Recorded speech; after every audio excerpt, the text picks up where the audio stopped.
चला तर मंडळी, याखाली दडलंय तरी काय, पटापट ओळखा. हिवाळा विशेष मस्त गरमागरम कापसाहून हलका फुलका मऊ लुसलुशीत जाळीदार असा नाश्ता करतोय. तांदूळ न वापरता डाळ तांदळाची इडली आणि चटपटीत 2 चटण्या असणार आहे. कापसाहून हलकी मऊ लुसलुशीत जाळीदार अशी इडली करणार आहोत. बॅटर फर्मेंट करण्यासाठी छान टिप्ससुद्धा आहे. सर्वात आधी साहित्य मोजण्यासाठी एखादा कप किंवा वाटी सेट करायची. इथे मी 1 वाटी गोटा उडद घेतलेले आहे, म्हणजेच साल नसलेली पांढरी उडदाची डाळ असते ना, तेच हे अख्खे उडीद आहे. शक्यतो साऊथ इंडियन पदार्थ करताना पांढरी उडीद डाळ न वापरता असे हे गोटा उडद वापरायचे. याने पदार्थ जास्त हलके आणि मऊ लुसलुशीत होतात. तुमच्याकडे हे गोटा उडद नसेल तर 1 वाटी किंवा 1 कप पांढरी उडीद डाळ आपली रेग्युलर वापरली तरीही चालेल. पाणी घालून 2 वेळा हलक्या हाताने चोळून स्वच्छ धुवून घ्यायचं, जास्त रगडू नका. त्यानंतर पिण्याचं पाणी घालायचं, कारण हेच पाणी आपण नंतर बॅटर करताना वापरणार आहोत. हे भिजण्यासाठी 6 तास बाजूला ठेवायचं. तांदूळ न वापरता इडली करायची आहे, तर इथे आपण इडली रवा वापरणार आहोत. हा तांदळाचाच इडली रवा असतो. 1 कप आपण डाळ घेतली आहे, त्यासाठी 3 कप आपण हा इडली रवा घेणार आहोत. किराणा मालाच्या दुकानामध्ये सहज मिळतो. याची इडली नेहमीच्या इडलीपेक्षा जास्त हलकी, लुसलुशीत आणि पांढरी शुभ्र होते. आता या इडली रव्यामध्ये सुद्धा पाणी घालायचं, हलक्या हाताने चोळायचं, रगडायचं वगैरे नाही. हे पाणी फेकून द्यायचं, परत एकदा दुसऱ्या पाण्याने धुवून घ्यायचं. असं 2 वेळा आपण हा इडली रवासुद्धा स्वच्छ धुवून घेणार आहोत. इडली रवासुद्धा छान धुवून घेतला. यामध्ये सुद्धा हा भिजेल इतपत पाणी घालायचं आणि डाळ आणि इडली रवा दोन्ही आपल्याला एक 4 ते 5 तास किंवा 6 तास भिजण्यासाठी बाजूला ठेवायचं. तर मंडळी, दुपारी भिजवलं होतं, संध्याकाळी डाळ आणि इडली रवा दोन्हीही मस्त भिजले. डाळीतलं हे पाणी फेकून न देता लगेच ग्लासमध्ये काढायचं. हेच पाणी आपण बॅटर करताना वापरणार आहोत. हे पाणी वापरलं की बॅटर लवकर फर्मेंट होतं. एक गोष्ट, मी मेथीदाणे घातले नव्हते, तुम्हाला घालायचं असल्यास तुम्ही जरूर मेथीदाणे घालू शकतात. आता बॅटर वाटायचं आहे. तर बॅटर वाटण्यासाठी आज मी special Agaro regal personal blender वापरणार आहे. अगदी दिसायला क्लासी, आपल्या किचनला मस्त लुक देतो. हे त्याचं मेन युनिट आहे. 400 वॅट्सची कॉपर मोटर आहे यामध्ये. मस्त हा अगदी दिसायला लहान असला तरी छान मजबूत आहे.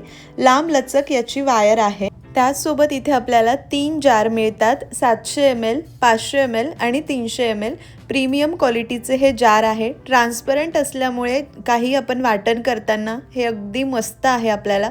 त्याचसोबत आपल्याला हे 2 ब्लेड बेस मिळतात. 4 लीप क्रॉस ब्लेड बेस आणि हे ब्लेंडिंग आणि ग्राइंडिंग असे 2 प्रकारचे ब्लेड बेस आहे. त्यावर लिहून दिलेलं आहे. आपल्या गरजेप्रमाणे आपण वापरू शकतो. यांची खासियत म्हणजे यांचे दोन्हीही ब्लेड बेस आणि पुढे मी ज्या लीड दाखवणार आहे ते सगळ्या जारला बसतं. असं नाही आहे की एक जारला एक बसेल दुसऱ्याला नाही. हे सगळ्या जारला बसतात. त्याचसोबत हे 3 लीड आपल्याला मिळतात. Flip top lead, strainer lead आणि सॉलिड लीड. एखादा पदार्थ वाटला, फ्रीजमध्ये ठेवायचा आहे किंवा असंच ठेवायचा आहे, झाकण लावून असंच ठेवू शकतात. ही स्ट्रेनर लीड आहे. याने आपण एखादा पदार्थ केला, तो गाळायचा आहे, डायरेक्ट ही लीड लावून गाळू शकतो. किंवा एखादा पावडर मसाला वगैरे आहे, असं स्प्रिंकलरसारखं सुद्धा आपण टाकू शकतो. आणि ही फ्लिप टॉप लीड किंवा सिपर लीड आपण म्हणू शकतो. एखादी स्मूदी, ज्यूस वगैरे केला, प्यायचं आहे लगेच, यालाच लावायचं हे लीड आणि यानेच पिऊ शकतात किंवा सोबतसुद्धा नेऊ शकतात. तुम्हाला सुद्धा अगारो रिगल पर्सनल ब्लेंडर घ्यायचं असेल तर डिस्क्रिप्शनमध्ये लिंक आणि संपूर्ण डिटेल्स आहे. जरूर खरेदी करा, मला तरी खूप आवडला. आता आपण बॅटर करून घेऊया. सर्वात आधी डाळीतलं आपण पाणी काढलं, थोडी डाळ घातली, थोडं पाणी घातलं आणि छान ग्राइंड करायचं. याला बटन नाही आहे, एकदा ठेवायचं, ट्विस्ट करायचं, हे सुरू होतं. फक्त 30 सेकंडपेक्षा जास्त चालवू नका. 30 सेकंड झाले की जरा थांबा आणि परत चालवा. हवं तितकं वाटून घ्या. मस्त अशी ही डाळ बारीक वाटून झालेली आहे. संपूर्ण डाळ याच पद्धतीने वाटून घेते. फक्त डाळ वाटताना मध्ये चमच्याने मिक्स केलं होतं. आता हा इडली रवासुद्धा छान भिजलाय. इडली रव्यातलं सुद्धा शक्य होईल तितकं पाणी आपल्याला काढून घ्यायचं आहे. पाणी काढून घेतलं की रवा थोडा थोडा हातावर घ्यायचा आणि हलक्या हाताने स्क्वीज करून घ्यायचं. थोडंसं पाणी काढायचं, जास्त घट्ट पिळण्याची गरज नाही, कारण असंच इतक्या पाण्यासहित घातलं तर आपलं बॅटर पातळ होऊ शकतं. त्यामुळे थोडंसं पाणी काढून घ्यायचं. हा संपूर्ण इडली रवा याच पद्धतीने आपण हलकासा हातावर पिळून किंवा एक्स्ट्रा पाणी थोडंसं काढून वाटलेल्या डाळीमध्येच घालणार आहोत. तुम्हाला हवं तर तुम्ही या स्टेजला अर्धा कप पोहे 5 मिनिटे पाण्यामध्ये भिजवून ते सुद्धा बॅटर करून यामध्ये घातले तरीही चालेल. इडली आणखीन मऊ लुसलुशीत होते. आता डाळीच्या बॅटरमध्ये हा रवा व्यवस्थित मिक्स करायचा आणि 4 ते 5 मिनिटे एकाच दिशेने गोल फिरवत बॅटर फेटायचं. या पद्धतीची कन्सिस्टन्सी असावी. आता झाकून रात्रभर फर्मेंट करायचं. दिल्लीमध्ये प्रचंड थंडी असल्यामुळे मी काय करते, तव्यावर मीठ घालून तवा गरम करते, गॅस बंद करते, स्टँडवर भांडं ठेवून गुंडाळून ठेवते. 10 ते 12 तास किंवा रात्रभर उबदार जागेवर फर्मेंट करायचं.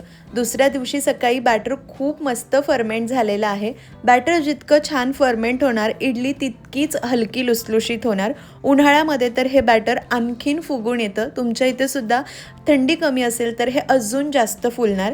बॅटर जर फुललं नाही तर इडली कडक होते, म्हणून बॅटर व्यवस्थित फर्मेंट होणं गरजेचं आहे. आता मला हे संपूर्ण बॅटर लागणार आहे, म्हणून कन्सिस्टन्सी ॲडजस्ट करण्यासाठी मी थोडं पाणी घातलं आणि चवीनुसार मीठ घालायचं. तुम्हाला सगळं बॅटर लागणार नसेल, जितकं हवं आहे तितक्यामध्येच मीठ घाला आणि बाकीचं फ्रीजमध्ये ठेवून 2-3 दिवस वापरू शकतात. बॅटरमध्ये मीठ घातलं. आता इडली ठेवण्याआधी स्टीमरमध्ये पाणी खळखळ उकळलेलं असावं. उकळत्या पाण्यात इडली वाफवायला ठेवली की मस्त जाळीदार हलकी लुसलुशीत होते. पाणी गरम होतं तोपर्यंत इडली मोल्डला किंवा या साचांना तेल लावून घ्यायचं. बटरसुद्धा लावू शकतात. बटरची इडलीसुद्धा अप्रतिम अशी लागते.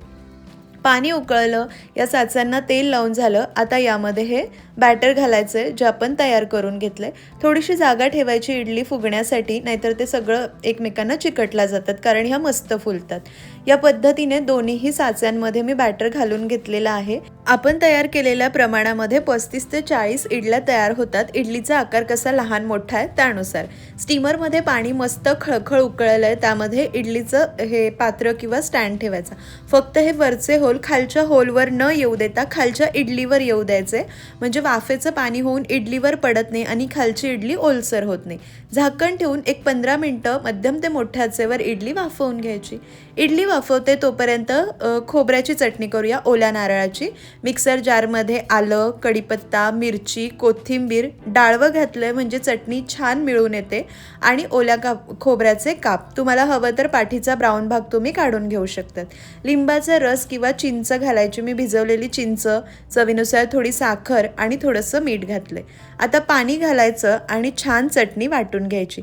ही चटणीसुद्धा मी अगारो रिगल पर्सनल ब्लेंडरमध्ये वाटते. अगदी छोटंसं आहे, आपल्या किचनसाठी खूप मस्त आहे.